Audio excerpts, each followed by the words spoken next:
Good morning friends, welcome to Study Globe. दोस्तों स्वागत है आपका अपने चैनल स्टडी ग्लोब में। आपकी सफलता हमारा संकल्प। जैसा कि आप सभी जानते हो दोस्तों, हम डेली बेसिस पर मंडे टू फ्राइडे सुबह 10:30 बजे दोस्तों जनरल साइंस के इंपॉर्टेंट एमसीक्यूज कर रहे हैं दोस्तों, जो आपके आने वाले एग्जाम के लिए बहुत ही इंपॉर्टेंट होंगे दोस्तों।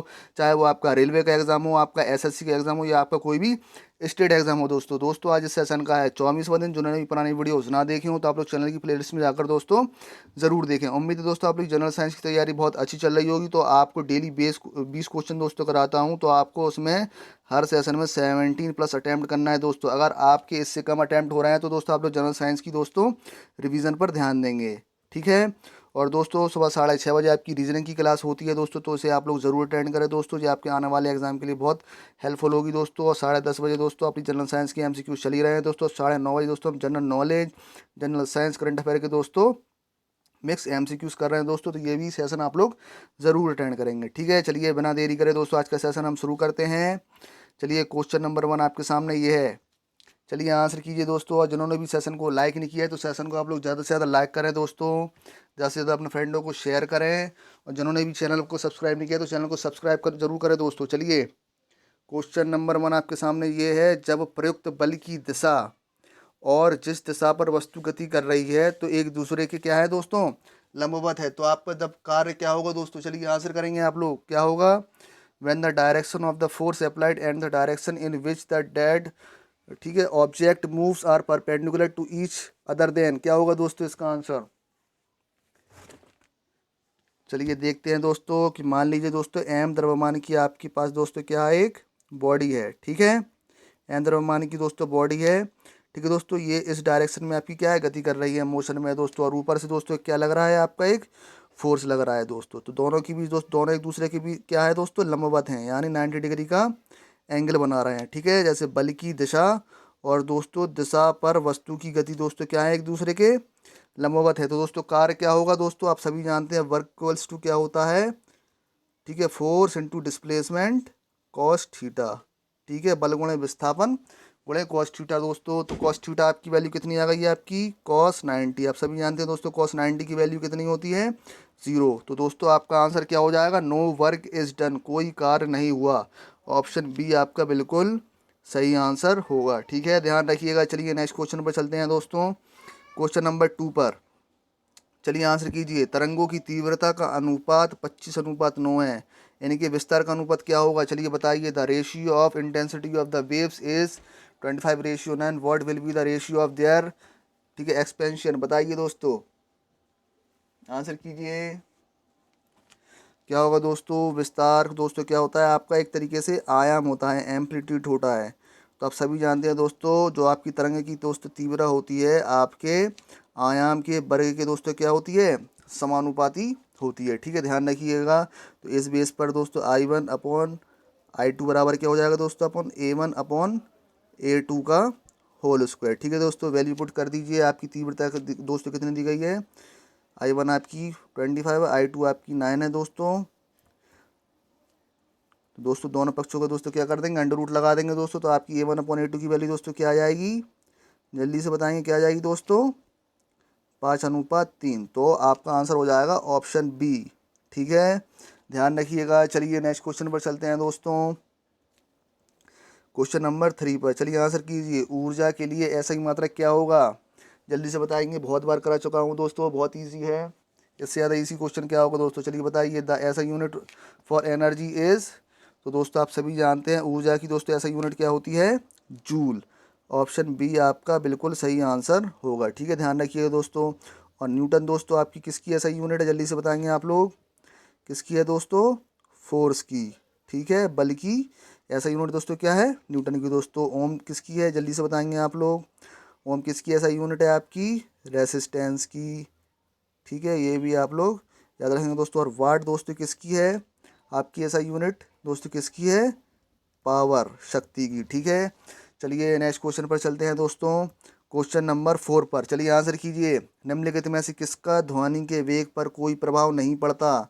चलिए बताइए, इनमें से किस पर ध्वनि के वेग पर कोई प्रभाव नहीं पड़ता है? Which of the following has no effect on the velocity of sound? चलिए आंसर कीजिए। क्या होगा दोस्तों इसका आंसर? ठीक है दोस्तों, जैसे कि आप समझ लीजिए आपकी एक दोस्तों बेल है, ठीक है। जब दोस्तों इसको बजाते हैं दोस्तों, जो एयर के मॉलिक्यूल होते हैं दोस्तों वो क्या करते हैं, कंपन करते हैं, ठीक है, वाइब्रेट करते हैं, जिसकी वजह से दोस्तों आपकी क्या होती है, आपकी साउंड प्रोड्यूस होती है। तो आप सभी जानते हैं दोस्तों, अगर आपका जहाँ पे भी तापमान बढ़ेगा तो दोस्तों आपकी मॉलिक्यूल की स्पीड दोस्तों बढ़ेगी, तो जिससे आपकी क्या बढ़ेगी, आपकी ध्वनि का वेग भी बढ़ेगा। तो दोस्तों ऑप्शन भी तो डिपेंड करता है ध्वनि के वेग पर, ठीक है। अब आते हैं आर्द्रता पर दोस्तों। दोस्तों आप सभी जानते हैं, जब आर्द्रता बढ़ती है, ह्यूमिडिटी बढ़ती है दोस्तों, तो एटमॉस्फेयर की डेंसिटी दोस्तों क्या हो जाएगी, कम, डेंसिटी कम हो जाएगी दोस्तों। तो इसमें भी क्या हो जाएगी, आपकी साउंड ट्रेवल ज़्यादा फास्ट करेगा। तो ये भी दोस्तों ह्यूमिडिटी भी आपकी क्या करती है, डिपेंड करती है दोस्तों। और घनत्व भी क्या करता है दोस्तों, डिपेंड। तो दोस्तों उनने क्या पूछा, तो कोई प्रभाव नहीं पड़ता दोस्तों, प्रेशर का आपका ध्वनि के वेग पर कोई प्रभाव नहीं पड़ता है। तो ऑप्शन ए आपका बिल्कुल सही आंसर होगा, ठीक है, ध्यान रखिएगा। चलिए नेक्स्ट क्वेश्चन पर चलते हैं दोस्तों, क्वेश्चन नंबर 5 पर। चलिए बताइए, अल्ट्रासोनिक ध्वनि क्या है, आंसर करेंगे, what is the ultrasonic sound, जल्दी से बताइए। तो दोस्तों आप सभी जानते हैं हमारे पास कितने तरीके की दोस्तों साउंड वेव होती हैं, 3 तरीके की दोस्तों। कौन कौन सी, आपकी पहली होती है दोस्तों इंफ्रासोनिक, ठीक है, इंफ्रासोनिक वेव दोस्तों। दूसरी कौन सी होती है आपकी, ऑडिबल वेव्स, ठीक है दोस्तों। और तीसरी कौन सी होती है आपकी, अल्ट्रासोनिक वेव, ठीक है। तो आप सभी जानते हैं दोस्तों, जो इंफ्रासोनिक वेव्स होती हैं दोस्तों, आपकी अपसरब तरंगें होती हैं दोस्तों, इसकी फ्रिक्वेंसी कितनी होती है आपकी, जल्दी से बताएंगे, कितनी होती है दोस्तों, 20 हर्ट्ज से नीचे होती हैं, ठीक है दोस्तों। ऑडिबल वेव जो अपन लोग सुन सकते हैं दोस्तों, उसकी फ्रिक्वेंसी दोस्तों कितनी होती है आपकी, 20 हर्ट्ज से दोस्तों कितनी होती है, 20 किलो हर्ट्ज तक, ठीक है दोस्तों। अल्ट्रासोनिक वेव्स की दोस्तों कितनी होती है फ्रिक्वेंसी आपकी, 20 किलो हर्ट्ज से ऊपर की। तो दोस्तों अल्ट्रासोनिक ध्वनि क्या होगी आपकी, 20 किलो हर्ट्ज की ऊपर की आवृत्ति की आवाज़ देती है। तो ऑप्शन बी आपका बिल्कुल सही आंसर होगा, ठीक है। चलिए क्वेश्चन नंबर 6 का आंसर कीजिए, तरंग की तरंग दैर्घ्य क्या है, चलिए बताइए, तरंग की तरंग दैर्घ्य क्या होती है, आंसर कीजिए आप लोग। जैसा कि आप सभी जानते हैं दोस्तों, ये आपकी क्या है, एक मीन पोजीशन है, ठीक है। ये आपकी दोस्तों क्या है, वेव है, ठीक है। आप सभी जानते हैं दोस्तों, इसको क्या बोलते हैं अपन, क्रीस्ट, ठीक है दोस्तों, सुरंग बोलते हैं, ठीक है। क्या बोलते हैं दोस्तों इसे, सुरंग दोस्तों। इसे क्या बोलते हैं अपन, गर्त, क्या बोलते हैं, गज थ्रो, ठीक है। तो दोस्तों आप लोग ध्यान रखिएगा, जो भी सुरंग और गर्त होती है दोस्तों, इनके बीच की दूरी को दोस्तों क्या बोलते हैं अपन, तरंग दैर्घ्य, वेवलेंथ बोलते हैं।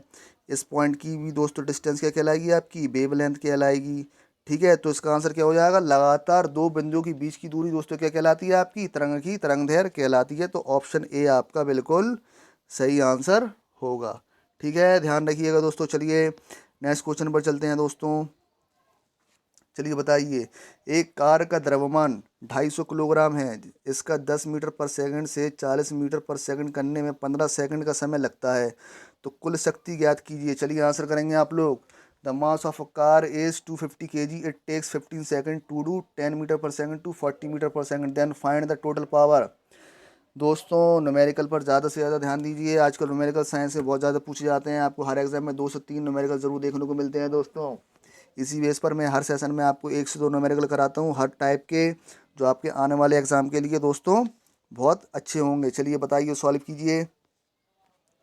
जैसा कि आप सभी जानते हैं दोस्तों, जो आपका एक कार का द्रव्यमान दोस्तों कितना है, 250 किलोग्राम, ठीक है। जो वेलोसिटी है दोस्तों 10 मीटर पर सेकंड से 40 मीटर पर सेकंड करने पर दोस्तों कुछ ना कुछ क्या करना पड़ा होगा दोस्तों, कार करना पड़ा होगा दोस्तों, कि नहीं, जल्दी से बताइए।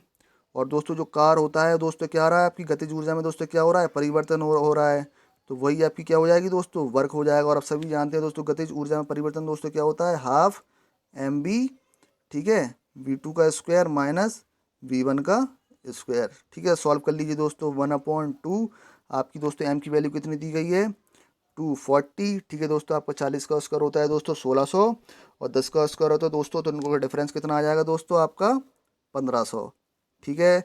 सॉल्व कर लीजिए दोस्तों, ये आपको कितने हैं, 750 टाइम्स में कट हो जाएगा, ठीक है दोस्तों। ये आपके आ गया है वर्क, और सभी जानते हैं आप लोग दोस्तों, P इक्वल टू क्या होता है आपका, वर्क रेट, कार करने की दर को दोस्तों क्या बोलते हैं अपन, शक्ति बोलते हैं। तो आपको कितना आ गया था, 250 इंटू 750 दोस्तों, ये आपकी वर्क की वैल्यू आ गई। तो टाइम दोस्तों कितना दिया गया है आपको, 15, ठीक है दोस्तों। तो 15 दिया दोस्तों, कितना हो जाएगा आपका 75, 250 इंटू दोस्तों 30 क्या हो जाएगा आपका, जल्दी से बताइए। 15 पंजे 75 हो जाएगा दोस्तों आपका, 250 इंटू 50 हो जाएगा। चलिए आंसर कीजिए, 25 पंजे दोस्तों कितना होता है आपका, 125। ठीक है, तो ये आपका आंसर आया 12500। ठीक है, तो ऑप्शन देखिए दोस्तों कौन सा होगा, तो ध्यान रखिए 1250 है तो ऑप्शन बी ना लगा दीजिएगा दोस्तों तेजी तेजी में। इसका आंसर हो जाएगा दोस्तों ऑप्शन सी। ठीक है, 1.25 इंटू 10 टू द पावर, ठीक है, 4 वॉट। ध्यान रखिएगा 12500 को दोस्तों आपको इस तरीके से कन्वर्जन करके लिखना है। ठीक है, चलिए नेक्स्ट क्वेश्चन पर चलते हैं दोस्तों, क्वेश्चन नंबर 8 पर। चलिए भार एक क्या है, चलिए बताइए आप लोग। इजी क्वेश्चन है दोस्तों, भार क्या है एक। तो दोस्तों जैसे कि सभी जानते हैं, एम द्रव्यमान की मान लीजिए एक दोस्तों बॉडी है आपकी। ठीक है दोस्तों, इसमें नीचे की ओर दोस्तों एक फोर्स लगता है, जैसे क्या बोलते हैं दोस्तों हम, एम जी। दोस्तों यही आपकी क्या होती है, वेट होती है। तो दोस्तों आपका भार दोस्तों एक तरीके का क्या है, बल है। तो ऑप्शन ए आपका बिल्कुल सही आंसर होगा। ठीक है, चलिए क्वेश्चन नंबर 9 पर चलते हैं दोस्तों। चलिए आंसर कीजिए, घनत्व एक क्या है दोस्तों। घनत्व एक दोस्तों कैसी राशि है, जल्दी से बताएंगे आप लोग, जल्दी से आंसर कीजिए। जैसे कि सभी जानते हैं दोस्तों, घनत्व बराबर दोस्तों क्या होता है, घनत्व बराबर दोस्तों क्या होता है आपका द्रव्यमान, ठीक है, बटे आयतन। ठीक है, मास अपॉन वॉल्यूम। ठीक है दोस्तों, तो ये कैसी होती है, इसमें दोस्तों परिमाण होता है लेकिन कोई दिशा नहीं होती, जिसमें परिणाम होता है सिर्फ एम्पलीट्यूड होता है दोस्तों। उसका आंसर उसे क्या बोलते हैं दोस्तों, अपन अदिश राशि बोलते हैं। तो घनत्व एक अदिश राशि है, स्केलर क्वांटिटी। ऑप्शन ए आपका बिल्कुल सही आंसर होगा। ठीक है दोस्तों, और घनत्व डेंसिटी की दोस्तों यूनिट क्या हो जाएगी आपकी, किलोग्राम पर मीटर क्यूब। ठीक है, ये भी आप लोग याद रखिएगा। चलिए नेक्स्ट क्वेश्चन पर चलते हैं दोस्तों, क्वेश्चन नंबर 10 पर। चलिए आंसर कीजिए, यदि उत्तरी की ओर 20 न्यूटन और दक्षिण की ओर 12 न्यूटन के दो बल एक वस्तु पर कार्य कर रहे हैं तो परिणामी बल दोस्तों कितना होगा, जल्दी से बताएंगे आप लोग। आपकी ये दोस्तों कोई बॉडी है, ठीक है, आपकी उत्तर की ओर दोस्तों 20 न्यूटन का फोर्स लग रहा है, और दोस्तों साउथ में आपका 12 न्यूटन का फोर्स लग रहा है दोस्तों। तो आपका नेट फोर्स क्या हो जाएगा दोस्तों, 8 न्यूटन। ठीक है, तो ऑप्शन डी आपका बिल्कुल सही आंसर होगा। ठीक है, याद रखिएगा। चलिए नेक्स्ट क्वेश्चन पर चलते हैं दोस्तों, क्वेश्चन नंबर 11 पर। चलिए बताइए, संगीत नोट की गुणवत्ता निर्भर करती है किस पर। आंसर करेंगे आप लोग, जल्दी से आंसर कीजिए। The quality of the music note depend on, संगीत नोट की गुणवत्ता दोस्तों किस पर निर्भर करती है आपकी, हार्मोनिक प्रेजेंट पर। ठीक है, लयबद्ध पर। तो ऑप्शन सी आपका बिल्कुल सही आंसर होगा। ध्यान रखिएगा, संगीत नोट दोस्तों आपकी हार्मोनिक्स प्रेजेंट पर डिपेंड होती है। ठीक है, चलिए नेक्स्ट क्वेश्चन पर चलते हैं दोस्तों, क्वेश्चन नंबर 12 पर। चलिए आंसर कीजिए, निम्नलिखित में से कौन सा जानवर अल्ट्रासोनिक ध्वनि सुन सकता है, जल्दी से बताएंगे। विच of the following animals can hear ultrasonic sound, ultrasonic sound, जल्दी से बताएंगे दोस्तों। अभी बताया ना, आपकी अल्ट्रासोनिक जो दोस्तों आपकी वेव्स होती है उसकी फ्रिक्वेंसी कितनी होती है, 20 किलो हर्ट्ज के ऊपर। ठीक है दोस्तों, कौन सा जानवर सुन सकता है दोस्तों, आपका चमगादड़। ऑप्शन डी आपका बिल्कुल सही आंसर होगा। ठीक है, चलिए नेक्स्ट क्वेश्चन पर चलते हैं दोस्तों। चलिए आंसर कीजिए, आपका डॉपलर प्रभाव लागू होता है किस पर, द डॉपलर्स इफेक्ट अप्लाइज। ध्यान से आंसर कीजिए दोस्तों, जल्दी से दोस्तों, क्या होगा उसका आंसर, जल्दी से बताएंगे आप लोग। तो दोस्तों आपको बता दूं, जो डॉपलर प्रभाव होता है दोस्तों आपका प्रकाश की तरंग पर भी डिपेंड करता है। ठीक है, और ध्वनि तरंग पर भी। तो आपका आंसर हो जाएगा on both A and B. ठीक है, ऑप्शन डी आपका दोस्तों बिल्कुल सही आंसर होगा। ध्यान रखिए, डॉपलर प्रभाव है दोस्तों आपकी ध्वनि और प्रकाश तरंगों पर लागू होता है। ठीक है, चलिए नेक्स्ट क्वेश्चन पर चलते हैं दोस्तों, क्वेश्चन नंबर 14 पर। चलिए आंसर कीजिए, यदि तांबे के तार को बढ़ाते हुए इसकी लंबाई को दोगुना कर दिया जाता है तो इसकी प्रतिरोध क्या होगा। चलिए आंसर करेंगे आप लोग। If the copper wire is increase to double its length, what will be its resistance, जल्दी से आंसर करेंगे आप लोग। तो दोस्तों ये क्वेश्चन आपके दो तरीके से पूछा जाता है। ठीक है, मान लीजिए दोस्तों ये आपका क्या है, एक वायर है। ठीक है दोस्तों, एल इसकी क्या है, लेंथ, और दोस्तों इसका क्या होगा, कुछ क्रॉस सेक्शन एरिया भी होगा, अनुप्रस्थ काट क्षेत्रफल भी होगा। ठीक है दोस्तों, अगर हम इसको तार को दुगना कर दें दोस्तों, इसकी लेंथ क्या कर दें, दुगनी कर दें। ठीक है, तो इस केस में दोस्तों अलग होता है। अगर दोस्तों हम इसी तार को खींच कर दोस्तों क्या कर दें, दोगुना कर दें, यानी इसी को तान दें दोस्तों, इसी को तान कर अगर दोस्तों हम दुगना कर देंगे तो दोस्तों आपका एक अलग केस बनेगा। तो उन्होंने क्या कहा है, यदि तांबे के तार को बढ़ाते हुए इसकी लंबाई को दोगुना कर दिया जाए, मतलब इन्होंने क्या कहा है, इसी तार को क्या कर दिया गया है, खींचकर दोगुना कर दिया गया है। ठीक है दोस्तों, तो इसमें क्या होगा, आपका एरिया क्या हो जाएगा दोस्तों, परिवर्तित होगा। तो आप सभी जानते हैं दोस्तों प्रतिरोध बराबर क्या होता है आपका, एक मिनट, ठीक है दोस्तों, प्रतिरोध बराबर आपका क्या होता है, rho equal to L upon ए। ठीक है, तो दोस्तों ऊपर नीचे क्या कर देंगे, हम एल से मल्टीप्लाई कर देंगे, तो क्या हो जाएगा, रो इक्वल्स टू, ठीक है, मल्टीप्लाई में दोस्तों क्या हो जाएगा आपका L square upon area into length, दोस्तों क्या कहलाता है आपका वॉल्यूम। ठीक है, इसमें आयतन में परिवर्तित हुआ है, तो आप सभी जानते हैं दोस्तों, जब हम लेंथ को क्या करेंगे, दो गुना करेंगे, तो दो का स्क्वायर दोस्तों कितना हो जाएगा, 4 गुना। तो प्रतिरोध आपका दोस्तों क्या हो जाएगा, 4 गुना। ऑप्शन ए आपका बिल्कुल सही आंसर होगा। ठीक है, ध्यान रखिएगा दोस्तों, और जो भी आपको डाउट आता है तो आप लोग कमेंट सेक्शन में ज़रूर बताएंगे दोस्तों। ठीक है, आपके सारे डाउट तसल्ली से क्लियर किए जाएंगे बिल्कुल। चलिए क्वेश्चन नंबर 15 पर चलते हैं दोस्तों। चलिए क्या होगा, द्रव्यमान 1 ग्राम के पिंड पर लगने वाले एक डायन बल द्वारा उत्पन्न त्वरण क्या होगा, चलिए बताइए, आंसर कीजिए, जल्दी से बताइए दोस्तों। जैसा कि आप सभी देख पा रहे हैं दोस्तों, द्रव्यमान की ऐसा यूनिट क्या होती है, किलोग्राम, और ग्राम दोस्तों आपकी क्या होती है, सीजीएस यूनिट। ठीक है, डायन भी दोस्तों बल की क्या होती है, आपकी सीजीएस यूनिट होती है। तो एक्सेलरेशन भी दोस्तों आपको क्या निकालना पड़ेगा, सीजीएस यूनिट में निकालना पड़ेगा, इस पर ध्यान दीजिएगा। तो आप सभी जानते हैं दोस्तों फोर इक्वल्स टू क्या होता है, एम इंटू ए। ठीक है, बल बराबर द्रव्यमान गुणा त्वरण, तो त्वरण आपसे पूछा गया है क्या हो जाएगा, फोर्स अपॉन एम। ठीक है, तो आपको फोर्स दोस्तों कितना दिया गया है, एक डायन, और आपका दोस्तों क्या है, द्रव्यमान भी है एक। तो दोस्तों आंसर क्या हो जाएगा, जल्दी से बताएंगे आप लोग, क्या हो जाएगा, सेंटीमीटर पर सेकंड स्क्वायर। ठीक है, लेंथ की सीजीएस यूनिट में क्या होती है दोस्तों, लेंथ की सीजीएस यूनिट सेंटीमीटर होती है। तो ऑप्शन सी आपका बिल्कुल सही आंसर होगा। ठीक है, चलिए नेक्स्ट क्वेश्चन पर चलते हैं दोस्तों। क्वेश्चन नंबर 16 पर चलिए आंसर करेंगे। जब कार की गति दोगुनी होती है तो समान दूरी पर कार को रोकने के लिए आवश्यक बल होगा, चलिए जल्दी से बताएंगे आप लोग, चलिए सॉल्व कीजिए। क्या होगा, जब कार की गति दोगुनी होगी, ठीक है, तो समान दूरी पर कार को रोकने के लिए आवश्यक बल होगा। ठीक है, इसको आप ऐसे समझ लीजिए, मान लो आप 100 की स्पीड से जा रहे हैं कहीं पर, ठीक है, तो आपको उस कार को रोकने के लिए कोई भी फोर्स मान लो आप अप्लाई कर रहे हैं। ठीक है, अगर हमने कार की स्पीड दोस्तों क्या कर दी, दोगुनी कर दी। ठीक है, क्या कर दी, दोगुनी कर दी, यानी आपकी 100 किलोमीटर से आपकी क्या कर दी, 2 किलोमीटर पर आवर कर दी स्पीड। तो दोस्तों तो बल को, तो उस कार को रोकने के लिए आपको 4 गुना बल लगाना पड़ेगा। ठीक है, याद रखिएगा दोस्तों, तो ऑप्शन ए आपका बिल्कुल सही आंसर होगा। ठीक है, जब कार की गति दोगुनी हो जाएगी तो समान दूरी पर कार को रोकने के लिए आपको 4 गुना बल लगाना होगा। ठीक है, याद रखिएगा दोस्तों। चलिए नेक्स्ट क्वेश्चन पर चलते हैं, क्वेश्चन नंबर 17 पर चलिए आंसर कीजिए।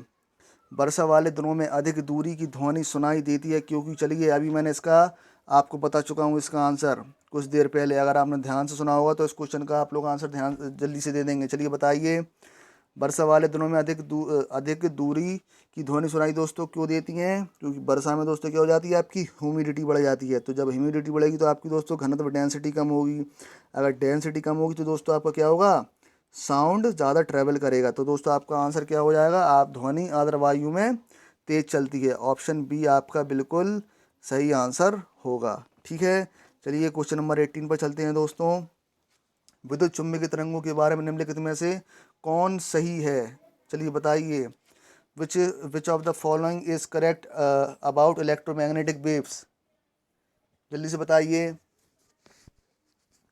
तो दोस्तों आप सभी जानते हैं दोस्तों, जो आपकी विद्युत चुम्बकीय तरंगें होती हैं उन्हें या गमन करने के लिए किसी भी माध्यम की, किसी मीडियम की आवश्यकता नहीं होती। तो आपको क्या कहा गया है, उन्हें यात्रा करने के लिए एक ठोस माध्यम की आवश्यकता होती है। तो दोस्तों आपका ये गलत है, ऐसा नहीं है, वे वैक्यूम के माध्यम से यात्रा कर सकते हैं। तो दोस्तों आपका बिल्कुल सही आंसर होगा ऑप्शन बी। ठीक है, जो आपकी इलेक्ट्रोमैग्नेटिक वेव्स हैं आपकी वैक्यूम के माध्यम में यात्रा कर सकती हैं। ठीक है, जैसे कुछ एग्जाम्पल बताइए आप लोग विद्युत चुम्बकीय तरंगों के, इलेक्ट्रोमैग्नेटिक वेव्स की दोस्तों।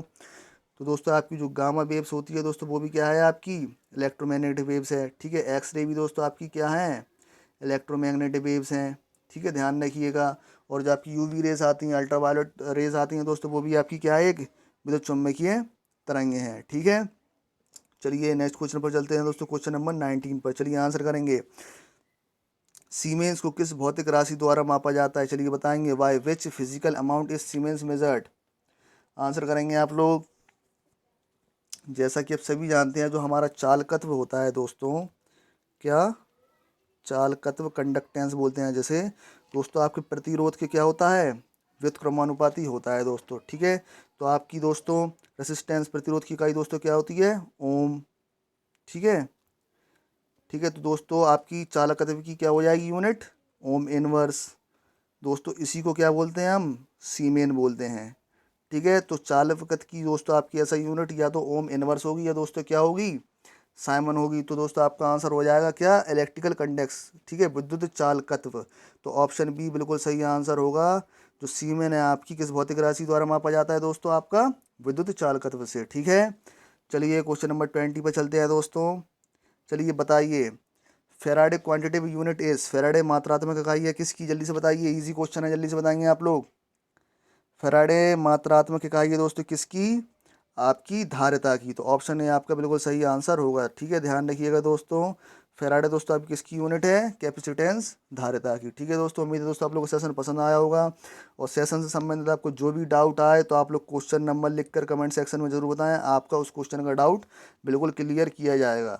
ठीक है दोस्तों, और दोस्तों इस वीडियो की पीडीएफ पाने के लिए आपको मेरा टेलीग्राम चैनल ज्वाइन करना होगा, जिसका लिंक आपको नीचे डिस्क्रिप्शन बॉक्स में मिल जाएगा दोस्तों। टेलीग्राम चैनल का नाम है आपका स्टडी ग्लोब। ठीक है दोस्तों, ज्वाइन जरूर कर लीजिएगा ध्यान से पीडीएफ के लिए। और दोस्तों जिन्होंने भी सेशन को लाइक नहीं किया है तो सेशन को आप लोग ज़्यादा से ज़्यादा लाइक करें दोस्तों, ज़्यादा से ज़्यादा अपने फ्रेंडों को शेयर करें। और जिन्होंने चैनल को सब्सक्राइब नहीं किया है दोस्तों, तो चैनल को सब्सक्राइब जरूर करें। ठीक है, और बेल आइकन जरूर प्रेस करें आने वाले नोटिफिकेशन के लिए। ठीक है, चलिए कल मिलते हैं दोस्तों, सेम टाइम सेम प्लेस पर। Thank you, bye bye.